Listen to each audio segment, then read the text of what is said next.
தேவனுடைய பரிசுத்த நாமத்திற்கு மகிமை உண்டாவதாக. இந்த காலையில் உங்கள் அனைவரையும் ஆண்டவராகிய இயேசு கிறிஸ்துவின் இன்ப நாமத்தில் உங்களை அன்போடு வாழ்த்தி வரவேற்கிறேன்.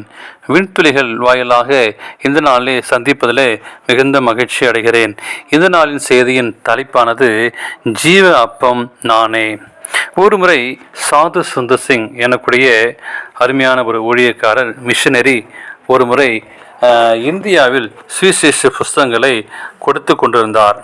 அப்பொழுது அவர் செய்த ஊழியத்திலே உற்சாகமுள்ள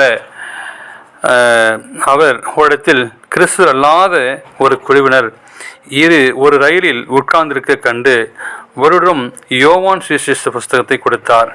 அவன் அதை வாங்கி கோபத்துடன் கிழித்து வெளியே இருந்தான். சாது வருத்தத்துடன் அந்த இடத்தை விட்டு சென்றார். எரியப்பட்ட பேப்பர் துண்டுகள் கிடந்த இடம் வழியாக ஒரு மனிதன் நடந்து வந்தான். அவன் கண்களில் பட்ட ஒரு துண்டில் ஜீவ அப்பம் என்னும் வார்த்தை அவனுடைய மொழியில் எழுதப்பட்டிருந்தது. அது என்ன ஜீவ அப்பம் அறிய வேண்டும் என்று ஆவல் வந்தது. அதை கேட்கவும் அதை பற்றி விசாரிக்கவும் அவன் அநேக நேரம் எடுத்து பலரிடம் கேட்டு பார்த்தான். ஒருவருக்கும் தெரியவில்லை. எத்தனையோ முறை பிரயாசப்பட்டான்.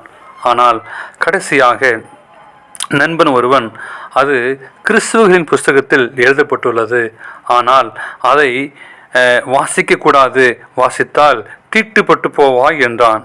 அவன் சற்று நேரம் யோசித்துவிட்டு இத்தனை அருமையான வார்த்தைகள் அடங்கிய அந்த புஸ்தகத்தை நான் வாசித்தே ஆக வேண்டும் என்று கூறி புதிய ஏற்பாடு ஒன்றை வாங்கினான்.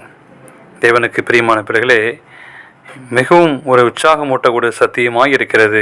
இயேசுவானவர் ஜீவ அப்பம் நானே என்று கூறின யோவான் 6ஆம் அதிகாரம் 35 அதிலே அந்த பகுதியை மட்டுமில்லாது புதிய ஏற்பாடு முழுவதையும் வாசித்தான்.